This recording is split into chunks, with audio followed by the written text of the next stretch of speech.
Good evening, everyone, to our Gallaudet community and the Black Deaf community. Welcome to the first ever Juneteenth Trivia and Bison Journey event provided by multiple units here at Gallaudet University. I would like to begin by introducing myself. I am Wilhemina Robinson. I am a former president of the Black Student Union, class of 2021, so I am a senior. I just want to walk you all through this evening's event. We will be together for about 1 hour for trivia and a presentation. So we are very mindful of your time this evening. We, of course, are following Eastern Standard Time and will conclude our event by 7 p.m. We are going to open our event with our founding director of the Center for Black Deaf Studies and, of course, Gallaudet alumna, Dr. Carolyn McCaskill. She will provide us with opening remarks. And I do want to remind you to check out the Center for Black Deaf Studies website for more information. Dr. McCaskill. Hello, everyone. Good evening.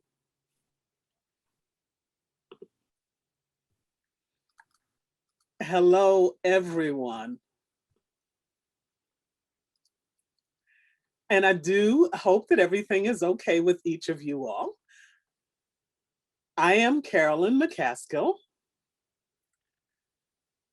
I am a professor in the ASL and Deaf Studies Department and the founding director of the Center for Black Deaf Studies. Thank you, Wilhemina, for your gracious introduction.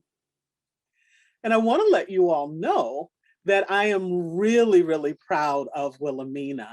I have watched her come a long way in her matriculation at Gallaudet University. Congratulations. I very much enjoyed seeing you shine and thrive and watching you evolve. I celebrate your accomplishments at Gallaudet.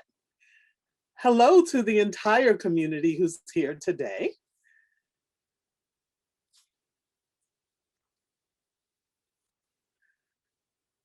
And I would like to share with you a comment about the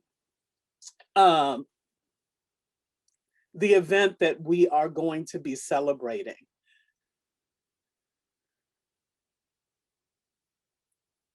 I was at the Alabama School for the Negro, Deaf, and Blind, and I look back on that. And they were very different times than they are now. Back in the 1960s, we were under segregation and life was very difficult. It was difficult in terms of education. And when I reflect on my time and my schooling, our learning was not easy, but we did very much cherish our culture and our language.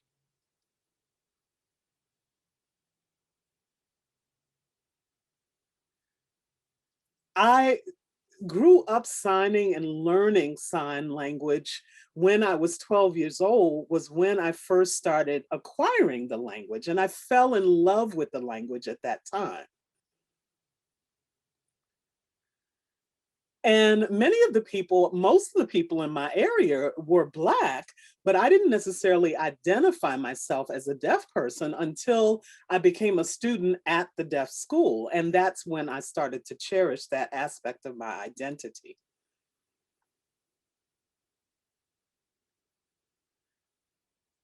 And now I'd like to share something with you that helps me remember how our ancestors paved the way for a better tomorrow. They made a way for us to be able to navigate and pass that on to us so that we could have a better future. This statement is from Dr. Sandra Jowers Barber, who is an assistant professor at the University of the District of Columbia. And she is on the first ever advisory board for the Center for Black Deaf Studies. And she is an excellent reminder where she has said, for many Americans, the chance to obtain an education has been a struggle. And having said that, I want to share with you what Juneteenth means to me.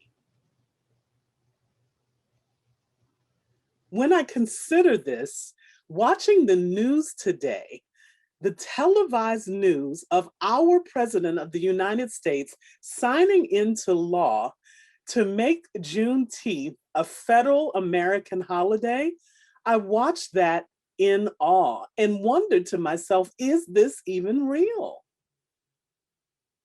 I had to pinch myself. When I consider, July 4th, as we've grown up, people talk about it. It's the celebration of independence in America. But I wonder, what indeed does that mean? How does it relate to my freedom as an American, the birth of America? What does it mean to Black people, the 4th of July? All that we have experienced in this country and dealing with the recent events of police brutality, the gun violence, the killing of George Floyd and Breonna Taylor, and so many other Black lives who have been taken. And to celebrate July 4th means something very different to us as Black Americans. So when I think about my people, my grandparents, and my ancestors who were slaved, my last name belonged to a slave owner. And that was given to my ancestors. And so I think about that. And today, seeing this federal holiday be signed into law, America really does owe us. And they owe us a lot as Black people for all that we have suffered and tolerated over these years. So to me, Juneteenth means freedom. And I do indeed embrace and cherish my freedom. A freedom to have the best education, to really claim our culture, to claim our language, the freedom to celebrate my people and what we have done throughout many years in this country, what we have given. And we've given our blood, our sweat, our tears. We've given America the best doctors, the best lawyers, the best artists, the best writers, everything. We have given all of that. And the sad thing is, history has not recorded that legacy until now. History is changing in this moment with that signature.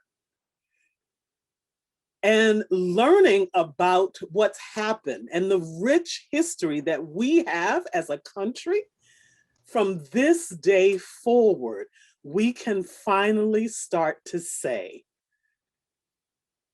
I too sing America. What about me? Thank you.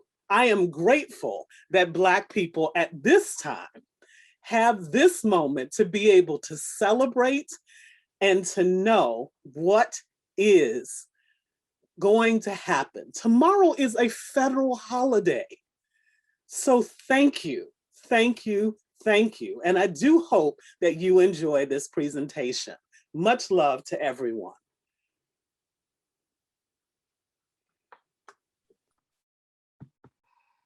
Thank you, Dr. McCaskill, for those inspiring remarks.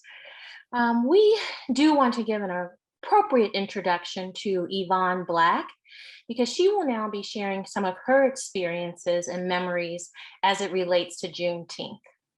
So, Yvonne Black. Okay.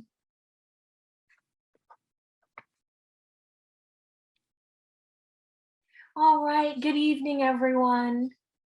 I am Yvonne Black. And when I think about what Juneteenth really means to me, and it's not just me, it's the importance of this holiday and what it means to my family and to my community. And when I think about Juneteenth, I acknowledge the freedom that was taken away from us. I know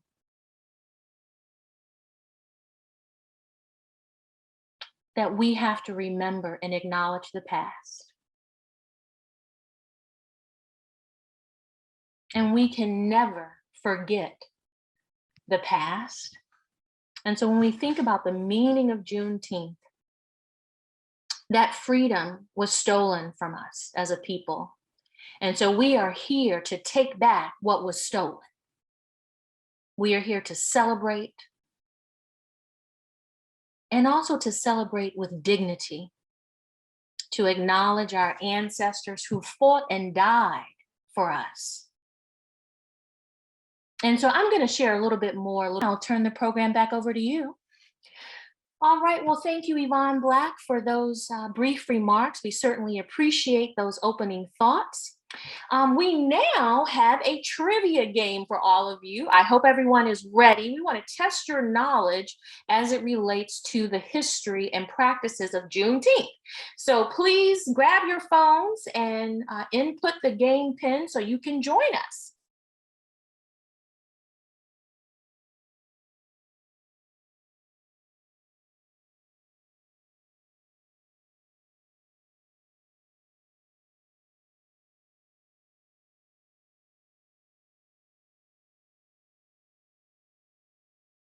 All right, looks like we have quite a number of participants joining our Kahoot trivia game. All right, I think we're ready to begin. Perfect, let's get started.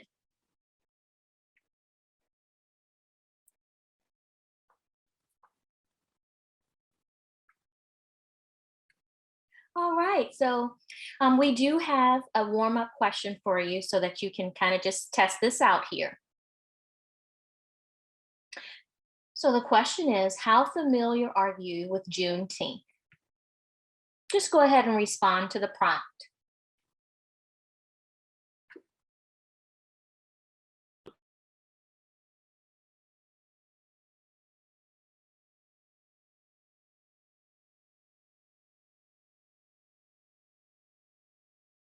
All right, so it seems like most of us know a little bit, 73% of us know a little bit. And one of the reasons that you're here is to increase your knowledge. We know that you can research online. You've also joined this event to learn more about Juneteenth. So when you leave tonight's event, hopefully you'll know a little bit more than what you did when you came in.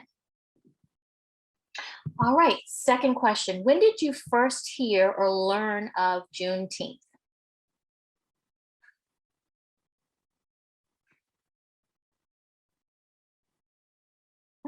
Okay, wow. Some people just heard of it. Okay. Huh. All right. So it seems like most of you found out about it recently. And it is so important for us to learn about different holidays. I remember at my own school for the deaf, I learned about Juneteenth. So some of you learned about it in school. Good to know. Why did you decide to join this webinar this evening?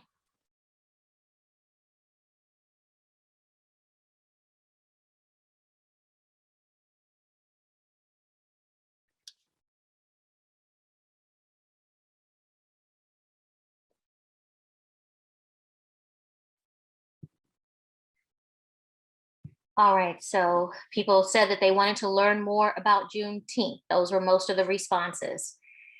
And this is a wonderful opportunity for you to avail yourself of the resources that we're going to provide this evening. So really excited you all could join us. All right, so last warm-up question. Are you ready to proceed with the Juneteenth quiz and rock on? Increase your learning?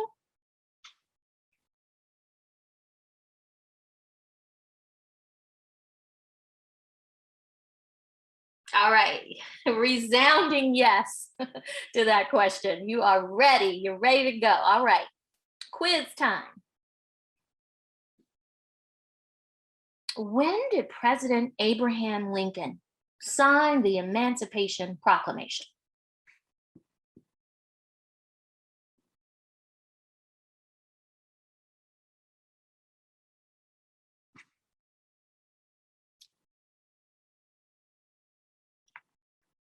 All right, you're absolutely right. For those of you who voted that he signed the Emancipation Proclamation in 1863, you are correct. All right, we got a C, okay. On the leaderboard here. Next question. On what date and year did the Union General Gordon Granger proclaim freedom from slavery in Texas?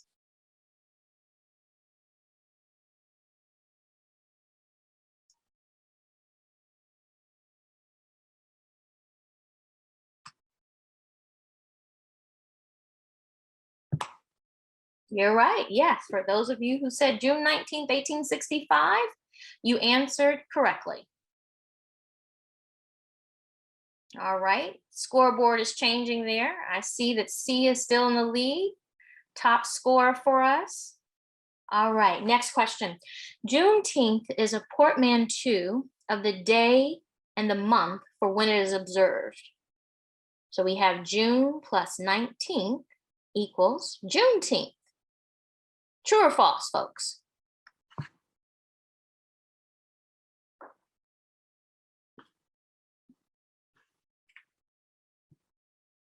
Yes, it is true.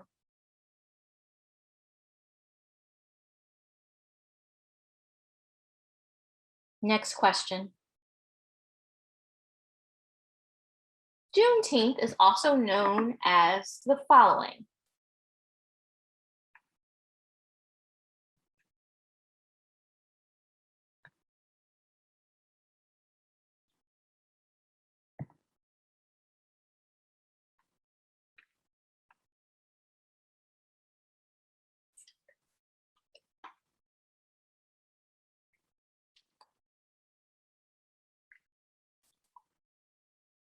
All right.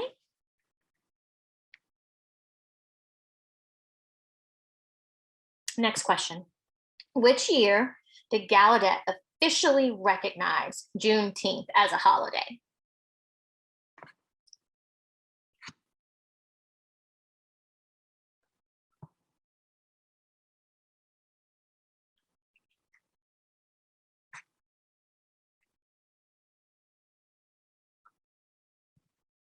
All right, last year, 2020. I wish we had officially recognized it before 2020, but we have recognized it, and it is something we're celebrating from here on out. Okay, next question.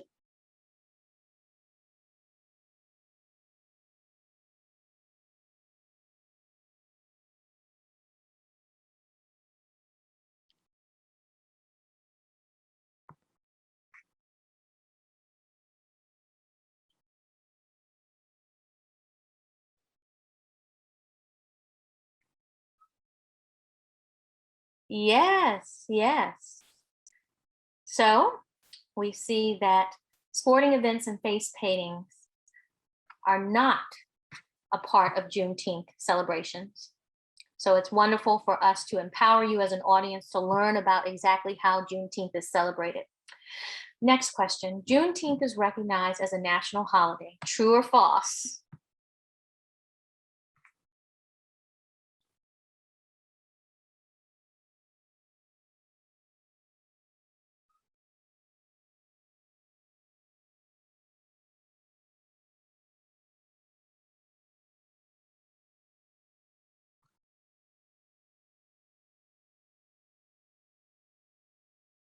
Not yet.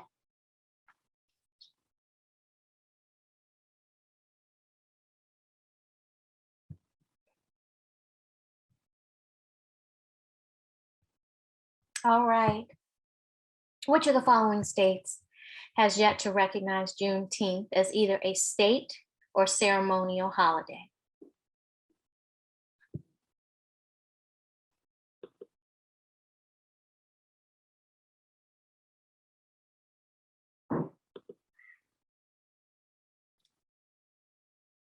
Right, remember that Hawaii would have been the correct answer here, because we know that along with Washington, D.C., they have not yet recognized Juneteenth as a federal holiday, but hopefully that is soon to come.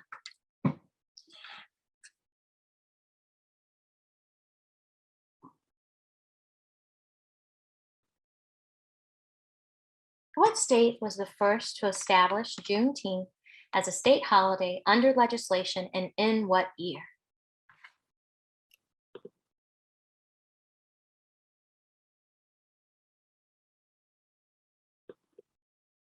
You're right, Texas.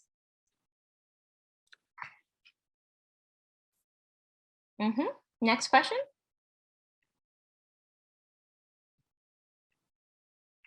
What are the colors of the Juneteenth flag?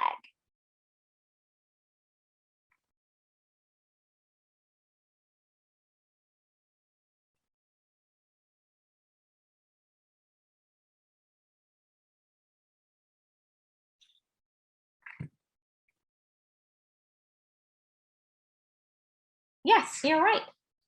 The same as the American flag. Now for our last question.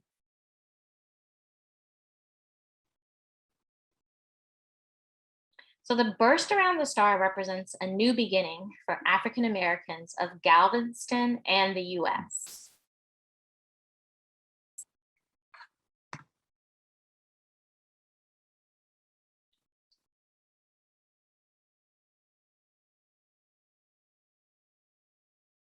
Oh, interesting. Oh, the president signed that today. Okay, as a holiday. Well, I'm so proud of our president.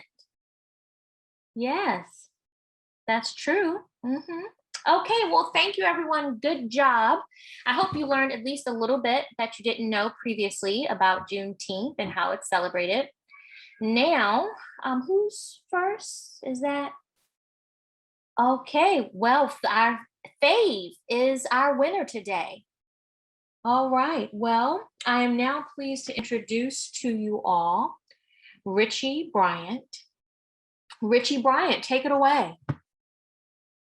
Thank you so much, Wilhemina, for everything you've done up until now. Great job. No problem. So my PowerPoint will appear on the screen in just a moment. Good evening, everyone, and thank you for the warm welcome and for inviting me to make the presentation today. I'm not going to go on forever because I never, ever like to see myself present. But having said that, I am delighted about this topic and this big day to see Juneteenth become recognized as it needs to be. Next slide, please. Next slide.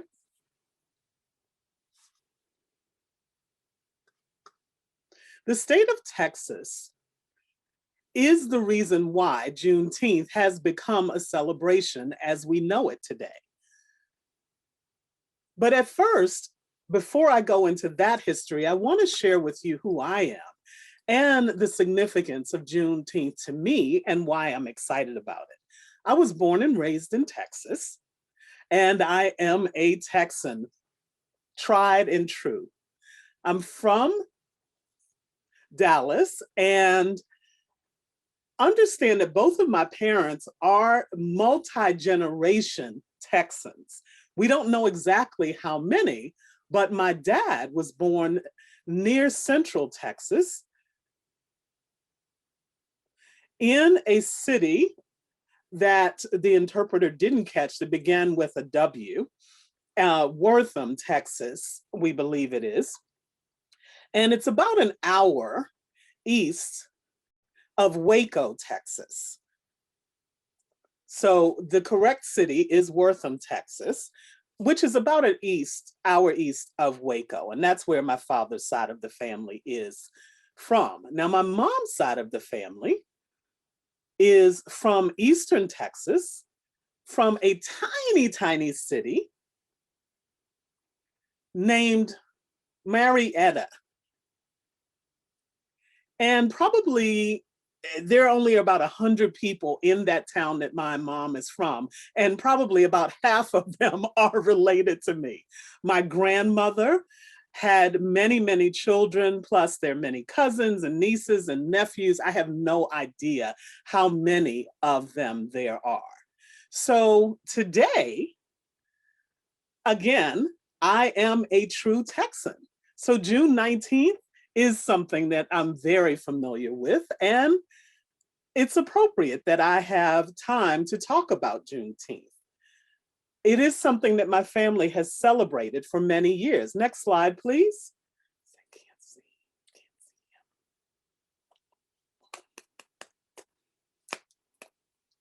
So when you look at East Texas, it is a very important part of the state, but let me give you some idea about understanding the critical nature of Texas.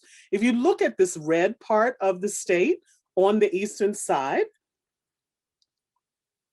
that's considered East Texas. And the way that we know that that's East Texas, it was because it was established on land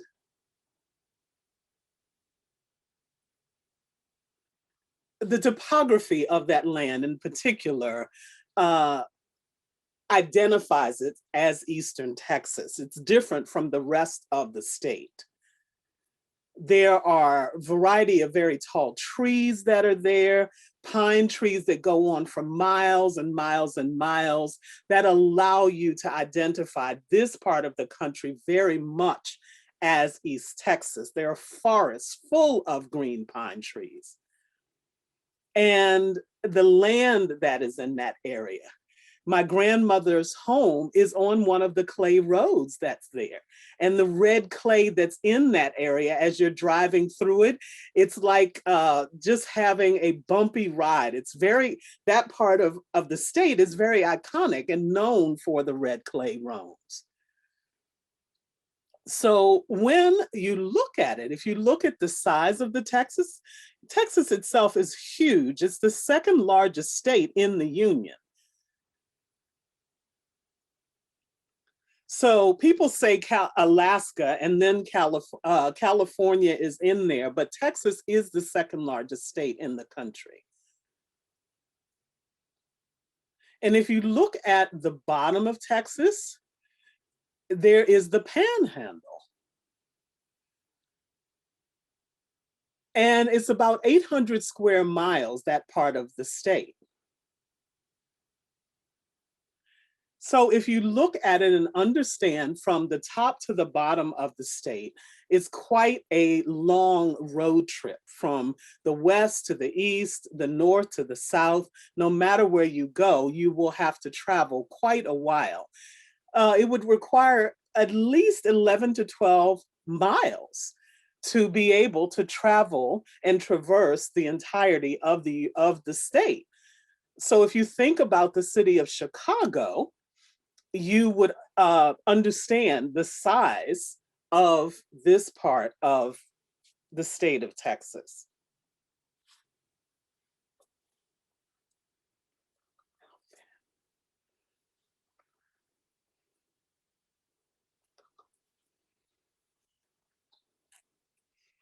All right, you can go to the next slide. Perfect, thank you for, this is the one I wanted.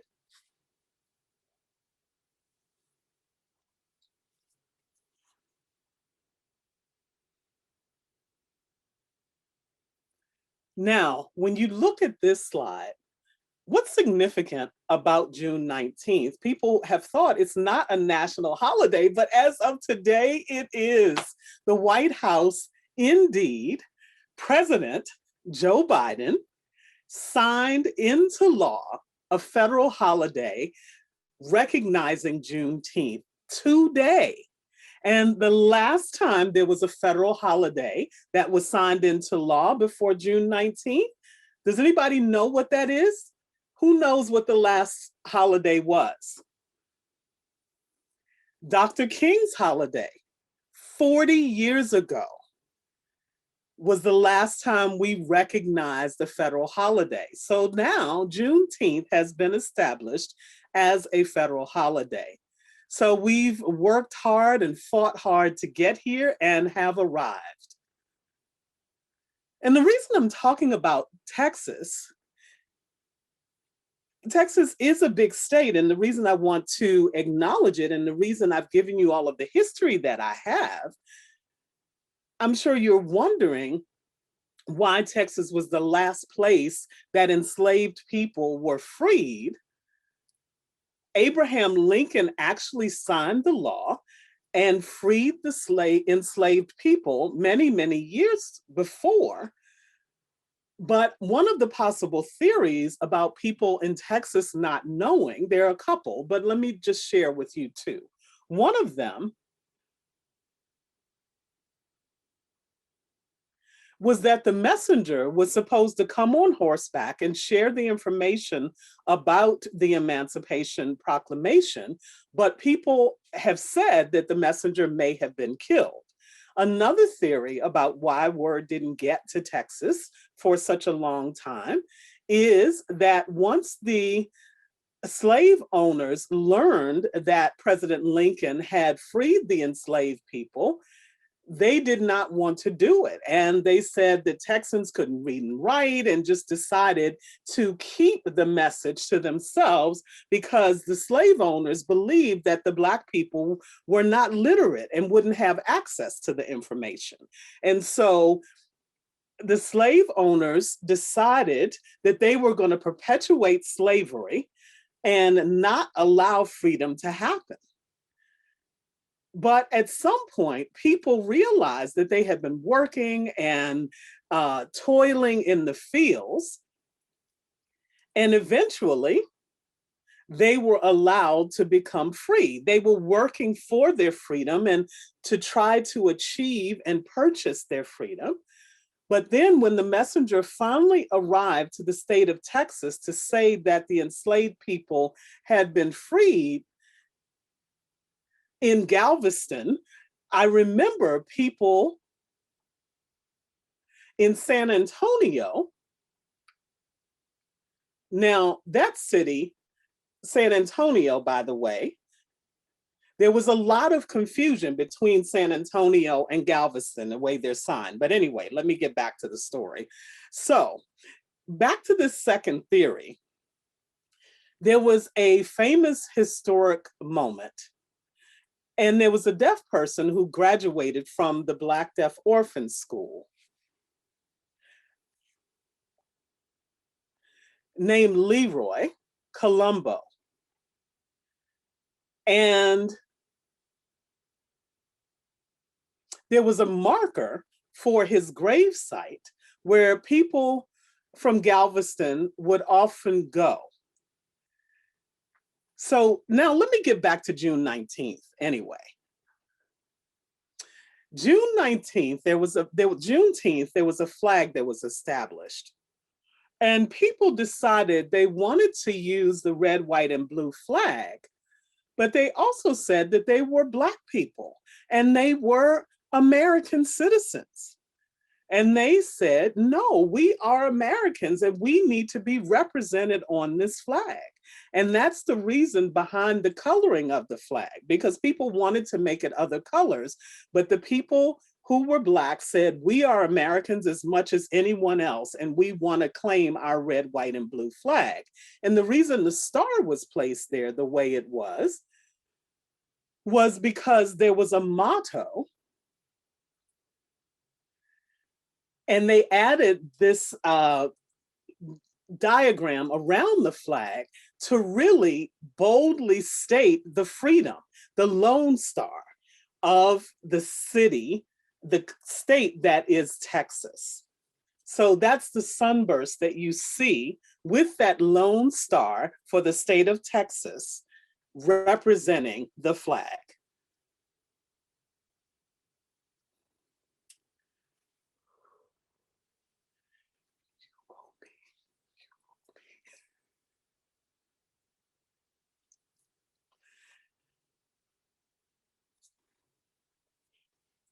If you were to watch this movie,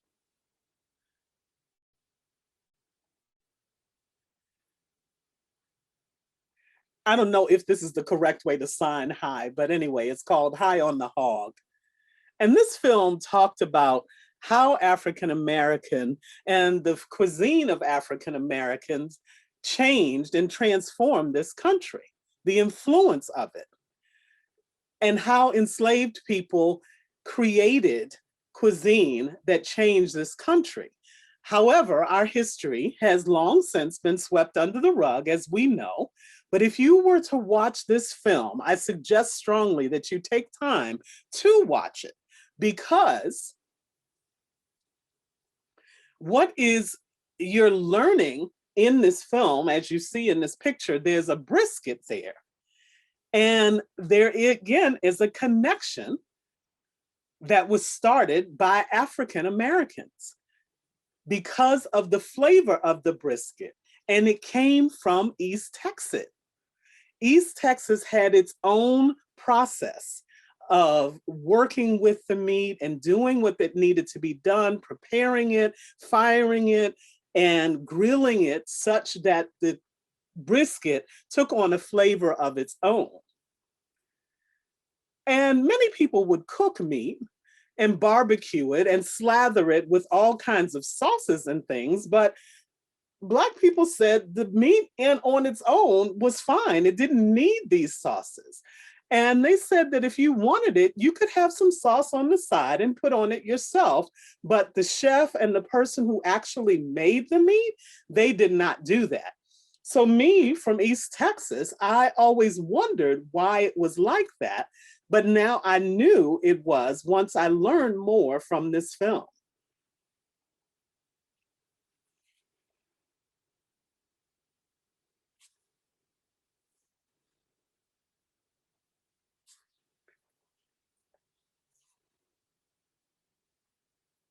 So when I was asked to give this presentation, I wondered and thought back on what my family did for June 19th. And I realized there were several things that happened. And I asked one of my brothers, what kinds of ways do we celebrate June 19th? And he gave me all kinds of memories that I wanted to share with you all. And of course, church was one of those. The history of church, there's a huge tradition within my family and with enslaved people who went to church to give thanks because they were able to traverse the travails of this country. And they knew that their rights were important because they were able to overcome this pain and suffering that they had as enslaved people. So enslaved people did give them a time of rest to be able to go to church. And they didn't believe they could read the Bible, but people wondered where the church would be. And the enslaved people decided that they would find ways to incorporate hidden messages in the songs of the church.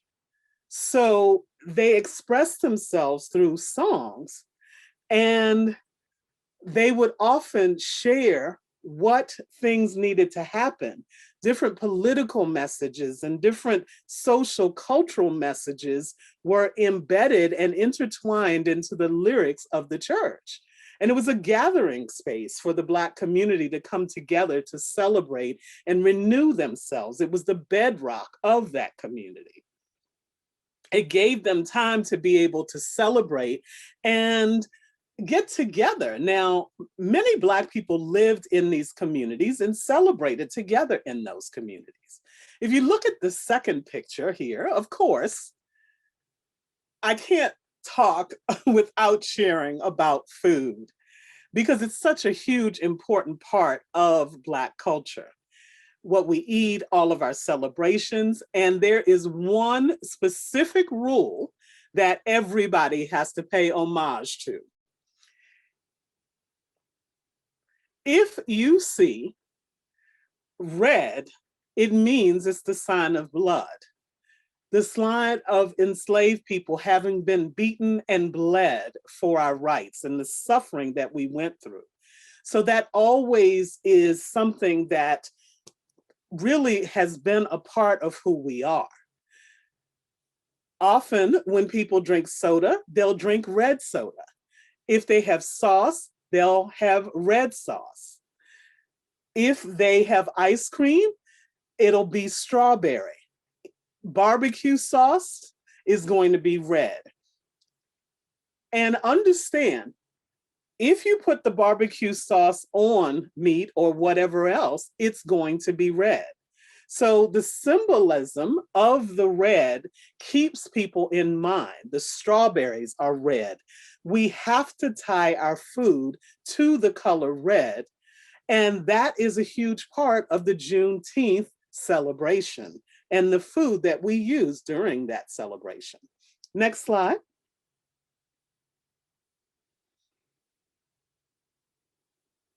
There's been much debate about the sign for Juneteenth, which happened about a year ago. And people started having conversations in the community that there wasn't a particular sign for that, but that we really had to find a way to begin to celebrate it, that it hadn't been recognized. We don't particularly align with the idea of independence as the 4th of July, because people felt that we really were not free until Juneteenth. That was the day that our people became free. And our Independence Day, the equivalent of the 4th of July for Black people, is Juneteenth. And so there was a conversation about creating a sign for it. Now, when I grew up in the Dallas area, there was a big Black deaf community in that area. And many of them had come from the deaf school. And it was a school for the blind deaf orphans, BDO. And that people who had attended that school went to many other places, both from Dallas and Houston, Texas. And so there were conversations about a sign for Juneteenth, and there was lots of debate about what to do with it. And a friend of mine named Betty Henderson,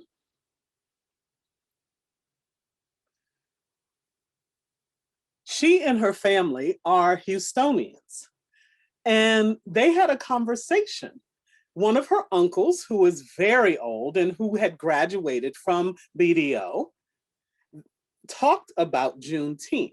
And so there's a video here, and I will let you know the quality of the video is not very good, but I'm going to have the interpreters not give a voice interpretation to it. I want you to have a real experience of the interaction between these family members. And once it's over with, I'll share with you a summary of what happened. So please go ahead and show that video at this time.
So let me give you an encapsulation of what they discussed in this video. First, they did some brief introductions and talked about different relatives and what was going on, catching one another up with what's going on. And that was the beginning of it. And then from there, Betty asked if the uncle knew a sign for Juneteenth. And the uncle signed spelling of June and then 19th. And said that when families gathered to eat and be together at that time to congregate, they would often sign Juneteenth. This uncle, by the way, is 93 years old. Let me move on now to the next slide.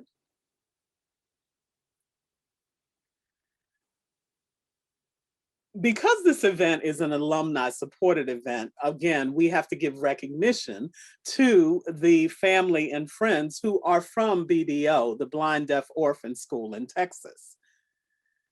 Many of them have graduated, some have not graduated, but I have listed their names here for you to be able to see some of the current and past students and alumni of Gallaudet, and some of them are even current students, even as we speak. So thank you so much for allowing me to present. Have a wonderful rest of the day, and now I'll turn the floor back to Wilhemina. Thank you. All right, well, thank you so much, Richie Bryant, for that excellent presentation. At this time,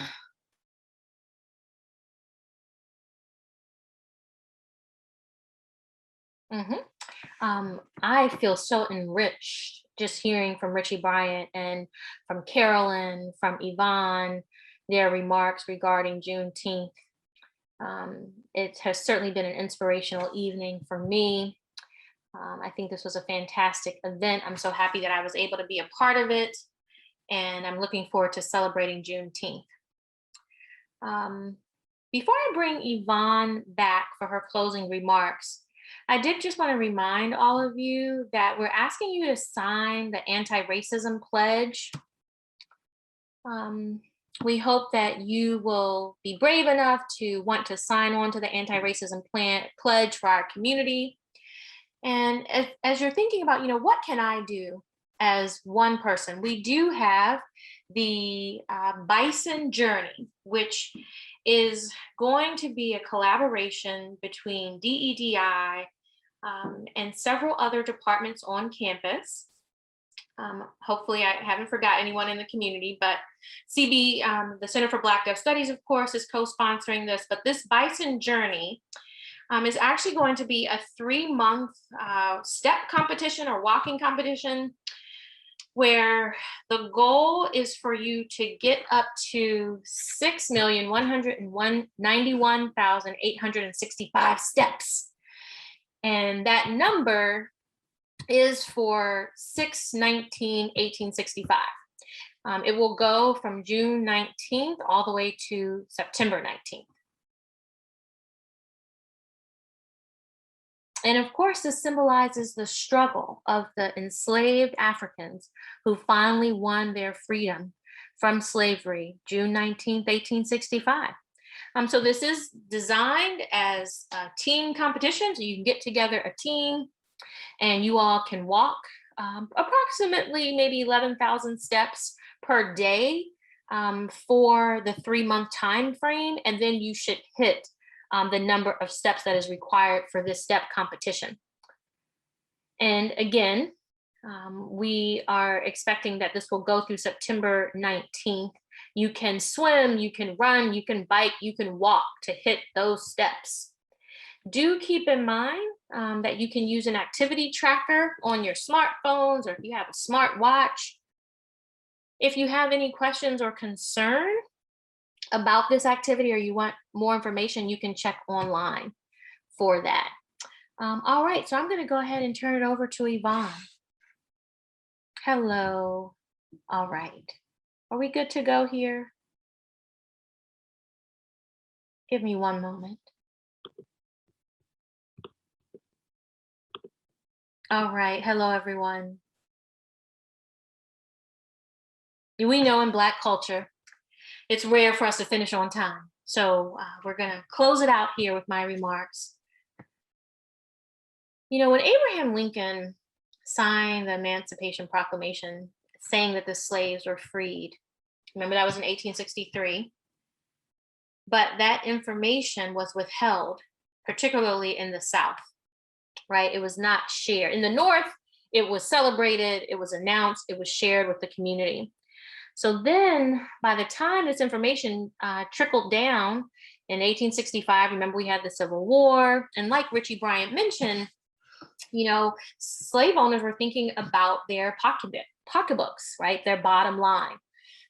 Slavery was a commodity.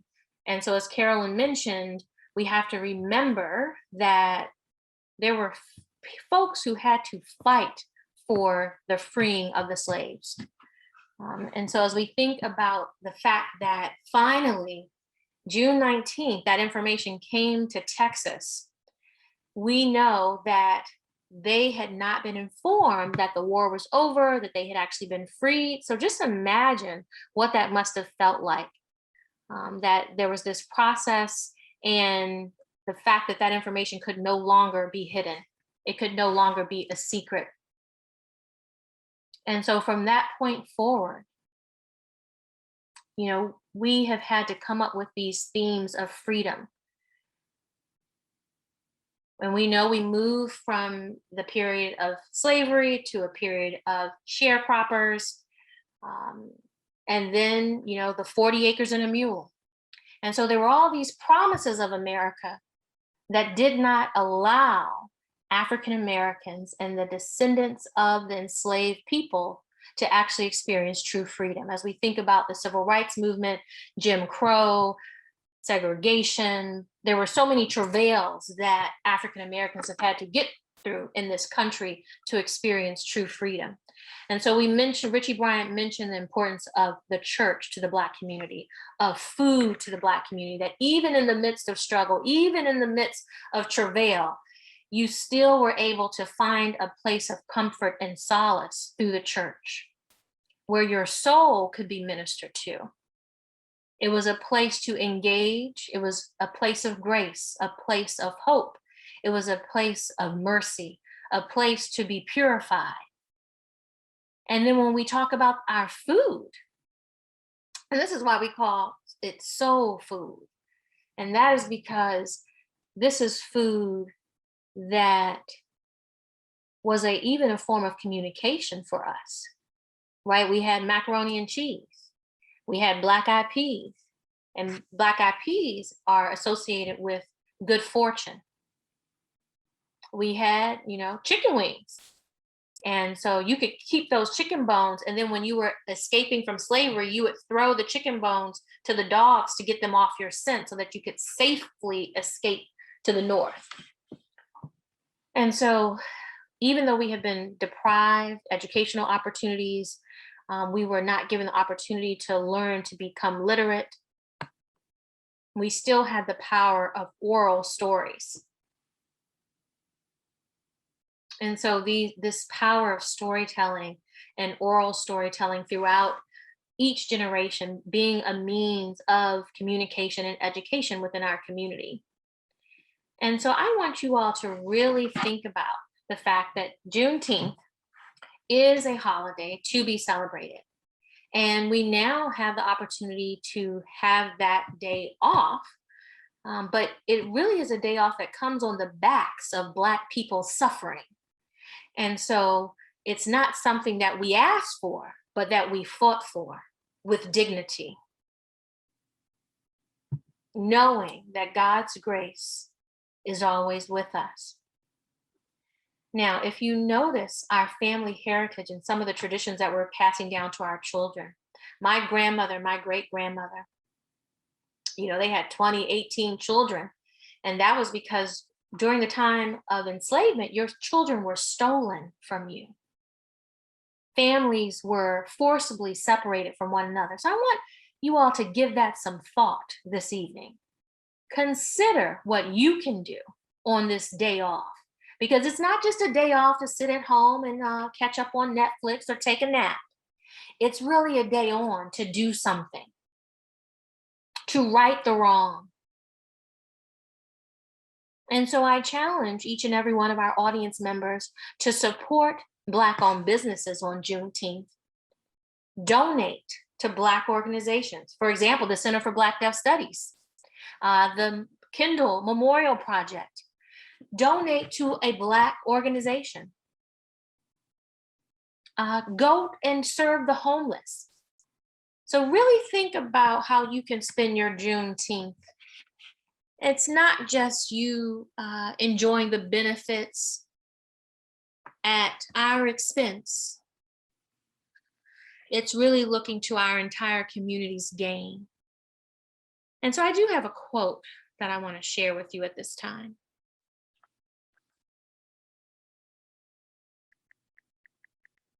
Give me one moment, please. John Lewis said the following: "You must never, ever give up. Don't you do it. We must keep the faith, because we are one. We are one people. We are brothers and sisters in this together. We all live in the same house. And this is the house of America. Remember the flag. I too sing America.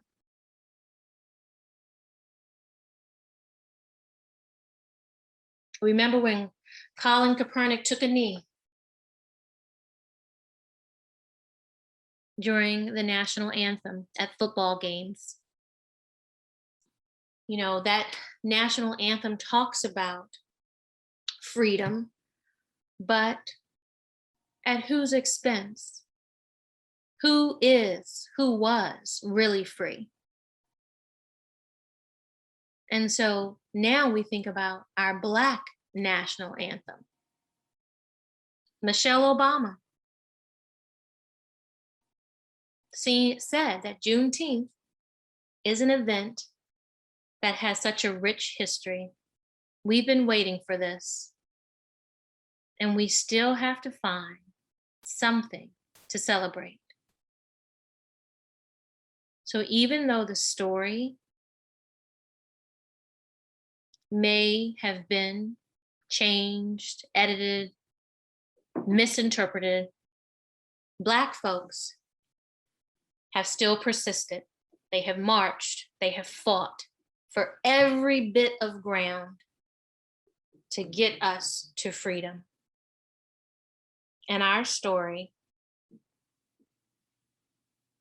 is the story of progress. And so with that, I want you to walk with us by giving your support. And I have seen your support tonight. I know you're walking with us as we walk this journey together, and we will walk each step of the road henceforward. Donate your time to the community while you're off tomorrow.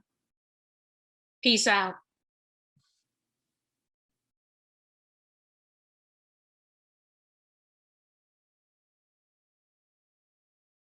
Wilhemina, I don't know if you had any closing words.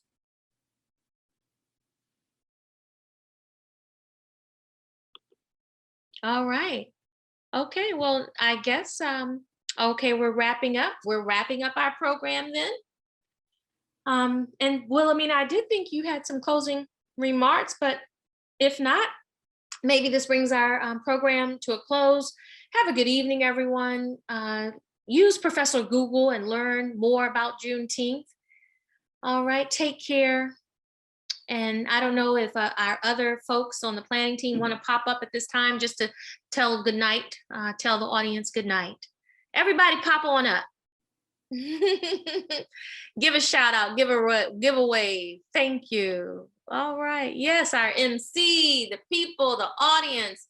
Thank you all. Thank you all. And to all a good night.